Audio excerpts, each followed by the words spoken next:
Are you an immigrant who is or was married to a United States citizen or lawful permanent resident who committed abuse or violence upon you? If so, this video is for you. You may feel like you're trapped, like you have no way out. You're wrong. Under the Violence Against Women Act program, known as VAWA, VAWA, immigrant spouses of United States citizens or lawful permanent residents can seek to become legal permanent residents of the United States. They can win the right to legally live and work in the United States without their abusive spouse. The VAWA petition is called a self-petition. That means you can do it, file it on your own without your abusive spouse. To begin, let's see who qualifies.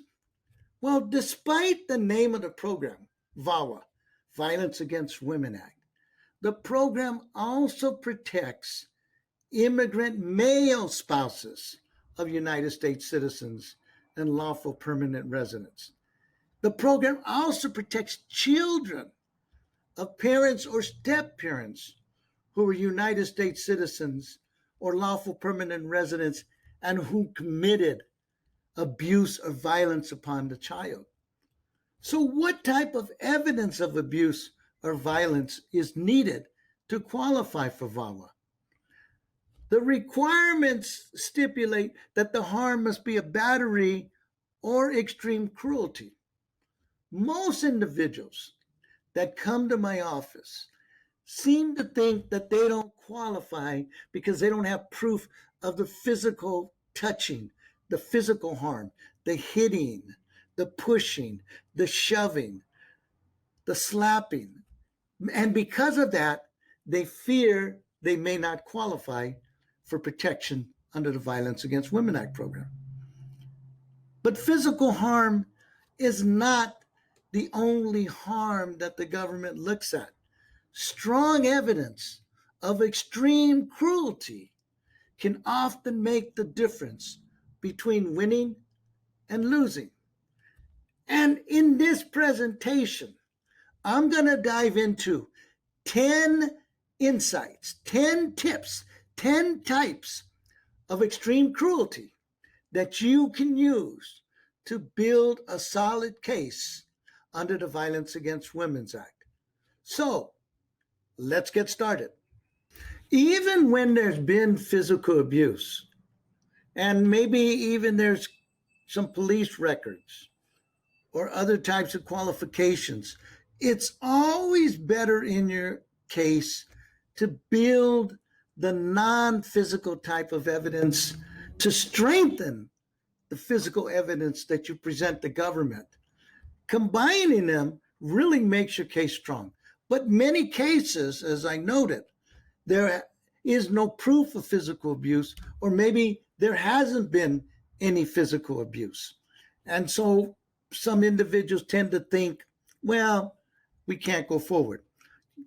You can.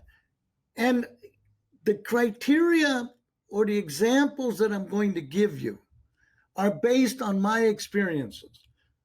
As an immigration attorney for nearly 3 decades, I've seen numerous Violence Against Women Act cases, female, male, and children cases. And so I've developed over time a set of categories where I put the non-physical evidence. And I'm going to share with you my 10 categories. I use these in my own cases. My staff uses these. These are what we use to probe individuals, to pull out the information we need, to pull out the evidence we need to make a case as strong as possible. Now, the examples I'm going to give you are not the only examples that exist out there, but they will give you a running start in terms of developing your own evidence. You'll learn how to think about the non-physical evidence that you need to present. So The other point that you need to note is that these are my categories, and there's really a lot of overlap, but I sort of distinguish them in my mind. You might put them into different categories, or reduce the amount of categories, or increase the amount of categories after you think through your case. The point is that you capture this type of evidence to support your VAWA claim. With that, let's start with evidence category number 1, children. Using children. Oftentimes the victimizer will get the immigrant, will try to push the immigrant into a position where they feel guilty about the children's behavior. Maybe the children are crying too much. Maybe they've spilt their milk. And so they blame it all, every single time, on the immigrant spouse. Or perhaps they use the children to send messages to the immigrant victim, to the immigrant spouse, because that's a way of showing them that they're unhappy with them.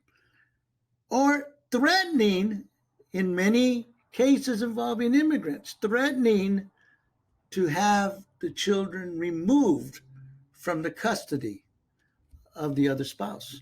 Maybe even threatening to take them to their home country. Now, the second category is economic control. And oftentimes, perpetuators of abuse will not allow their spouses to work or even to seek a job.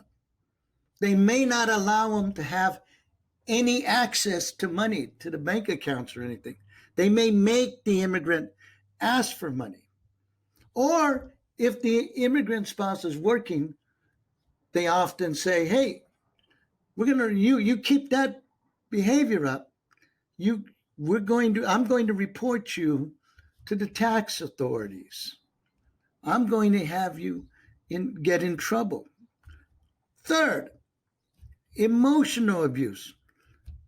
Perpetuators often call their spouses, their immigrant spouses, names in front of others, friends, even relatives, strangers at the store. Or when they're alone at home, they put the person down. They put down their country, they ridicule their country, or their language, or their culture, or their race. Another tactic they use silence to control you. So if you're in a position where the victimizer is controlling you by silence, that is a sign of domestic abuse. Don't underestimate these examples, especially in combination. They make for very strong cases. Fourth, immigration, your immigration status. Referring or refusing to file immigration papers for you. I'm not going to file an immigrant petition for you. Or, we'll do it later. We'll do it later. And later never comes. Or after they've filed papers that they say, I'm going to withdraw them. I'm going to pull them. Or in some instances, I've seen cases where the victimizer destroyed a person's immigration documents, the passport, the ID. Fifth, intimidation. That's the victimizer who smashes things and throws things, stomps their feet. They're trying to intimidate the immigrant spouse. Or perhaps the immigrant spouse has a favorite pet and they abuse the pet. They kick the pet. They hit the cat with a stick. Or they yell and scream and pick on the children. When you're in the car with them, maybe they drive crazy to scare you. Intimidation. That is a key factor in most domestic violence cases. Number 6, isolation. Controlling who you can see or talk to. Sometimes they won't let the immigrant spouse even call home or get on the internet to chat with their family members hundreds or thousands of miles away, not allowing the immigrant to learn to speak English, or not providing money for food, clothes, medicine, and the immigrant is here in the country alone with no family here. Item number 7, psychological games, telling the immigrant that all the problems are caused by the immigrant. The children don't get good grades in school, something goes wrong at the U.S. citizen's work, it's all because of the immigrant spouse. It's all their fault. Threatening to report the immigrant or the children of the immigrant to ICE. Or when there's discussions and the immigrant speaks up, the immigrant spouse speaks up, finally, and the U.S. citizen or permanent resident spouse just laughs at it and says, you were imagining that. Just saying that whatever the immigrant's upset about didn't really occur. It's all in their imagination. They're crazy. 8, using privilege. That's where an abuser treats an immigrant like a servant. I had a recent case where an individual came to me and I learned that the immigrant spouse had to go every day, be driven an hour every day to take care of the U.S. citizen's mother. Or she would get no access to anything at home. Acting like the spouse acts like, hey, I'm the master of the house. I'm the master of the universe. And the perpetuator, the U.S. citizen or permanent resident, defines the role of the wife or the husband or the significant other and won't let them deviate from that role. They control it. 9, sexual abuse. How many cases I've seen is really bad in terms of where individuals, United States citizens, permanent resident spouses, have relationships with someone else. And the immigrant spouse knows it, but feels they can't do anything.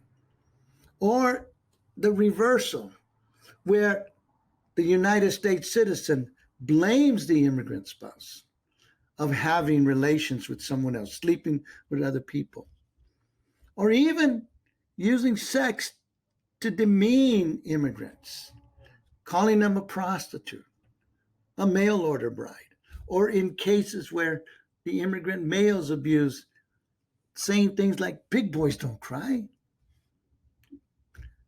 Item number 10, threats and coercion. The spouse threatens to leave the immigrant. Every time they want their way, I'm leaving. Threatening to hit the immigrant. Not to hit him, that's the battery, but threatening. They never hit him, they threaten. They threaten to punch him, to slap him. These are all instances, including acts like making the immigrant commit illegal acts, taking them to the store to go steal things, or putting them out on the streets to be prostitutes. All of these instances I've seen, and they're real, and they qualify as domestic abuse. But under the Violence Against Women Act, if you put together a strong evidence, a strong package of evidence, and you have these types of situations in your life, your chance of escaping that abuse and escaping that violence will be very strong. So let's quickly review these 10 points of crucial evidence that can help you demonstrate extreme cruelty in your relationship with a United States citizen or lawful permanent resident spouse. First, children. Second, economic control. Third, emotional abuse. Fourth, immigration. Fifth, intimidation. Sixth, isolation. Seventh, psychological games. Eighth, privilege. Ninth, sexual abuse. 10th, threats and coercion. These 10 points do not all have to be in your case. Even if most of the bad acts that have happened towards you only fit into one category, you may still have a strong VAWA case. However, if you have the types of behavior that have been imposed on you that fit into like 2, 3, 4 categories, your case is going to be stronger. And of course, the more categories of wrong acts, of extreme cruelty, the stronger your case. So use this checklist to go through if you're trying to develop your VAWA case and figure out what types of evidence can help you. There's a couple of other points that I want to mention before closing. First, remember second-degree harm. Second-degree harm can help you. For instance, you have a parent that is abusing their spouse. A husband or wife is abusing an immigrant spouse, and they never really harmed the child, but the child's witnessing all this, and there's a psychological effect, and the child is scared. Well, for that child, who may also be undocumented, VAWA is going to be an option. Or that can even be reverse. Maybe the citizen or permanent resident spouse is abusing the child, mistreating him or her, and doesn't really put their hands on the immigrant spouse, or doesn't really yell that much at the immigrant spouse. That too, because in most cases where they pick on the child, they are going to pick on the adult. But that too is a type of second-degree harm that can really strengthen your case. The second point that I want to mention before closing is that there's 3 ways that a VAWA application can generally help individuals. First, it's the self-petition, which is what we've been talking about. The U.S. citizen spouse doesn't want to file for the immigrant spouse, or pulls back the papers, or they even separate and the U.S. citizen spouse has never filed for the immigrant. Well, in that case, the immigrant spouse can file a self-petition for herself or himself and seek benefits without the abuser's help. The second situation is the immigrant spouse gets picked up and placed in immigration court proceedings, and they're facing deportation charges at court. Well, then they could raise VAWA as a defense that they have been abused, even if they've been separated from the U.S. citizen spouse for a while, or permanent resident spouse. Even if they've been separated for a while, they can raise the issue. And that's why you also have to be careful of the ancillary rules, because it's not just a matter of showing the harm. Each one of these 3 areas, the self-petition, immigration court, and now the third, when they're trying to remove conditions. For instance, the immigrant spouse, the U.S. citizen spouse, have been married less than 2 years. The immigrant spouse pulls out of the relationship. When they first got married, it was a quick marriage. They were married within 1 year of meeting each other. And so now the immigrant spouse has to prove that the first marriage was bona fide, and they're supposed to file jointly so that they can remove the conditions and that the immigrant spouse can get a regular green card. But the U.S. spouse, permanent resident spouse, doesn't want to help. So what then? Well, there is an exception. There are exceptions, and VAWA is one of the exceptions. If that person, the immigrant, can prove that there's been violence and abuse towards them, and that's why this other spouse, the U.S. spouse, the permanent resident spouse, won't help them. Well, then they can file that I-751, the removal of conditions petition, by themselves. They don't need the other person's help. So those are the 3 areas that VAWA can come into play for an immigrant spouse. But be careful of the other rules, as I mentioned. For instance, when you self-petition, to file that, the party have to be married, or a divorce has to be less than 2 years ago. In court, that rule doesn't apply, but there's other rules in court. When you file the 751, the rule of conditions, there's also other rules. So you also have to prove that the marriage was in good faith, because if the marriage wasn't in good faith, then the domestic violence doesn't really count. So there are other rules. You need to be careful. You may need to seek advice to make sure you cover those other rules. But the real crux of the matter, in most cases, is going to be the extreme cruelty. So if you're in one of these situations, or you know someone in one of these situations, you should seek counseling as soon as possible. Go to a nonprofit center, go to a church group, a community group, and talk about your situation. Go to a shelter for abused immigrants. Talk about your situation. They'll probably point you in the direction of filing a petition under VAWA. Talk to an attorney. Talk to law enforcement if necessary. But do not neglect looking at the Violence Against Women Act. Because by filing it, and if you have strong evidence to support it, and you win, you can stay in the United States. You can defeat deportation. You can win a green card, and you can start your life over again. With that, I'm going to sign off, and I wish you the best of luck. Bye. Thanks for watching. Know someone who might be interested in this video? Then please take a moment to like and share it with them. Also, if you would like more videos on immigration, just click on the subscribe button. And here's a little bonus, a short guide that you can download for free by clicking on the link on the description box or the square-shaped image.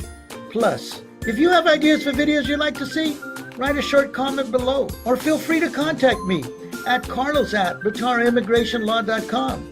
My name is Carlos Vatara. I appreciate your time, and hopefully we'll be talking again very, very soon.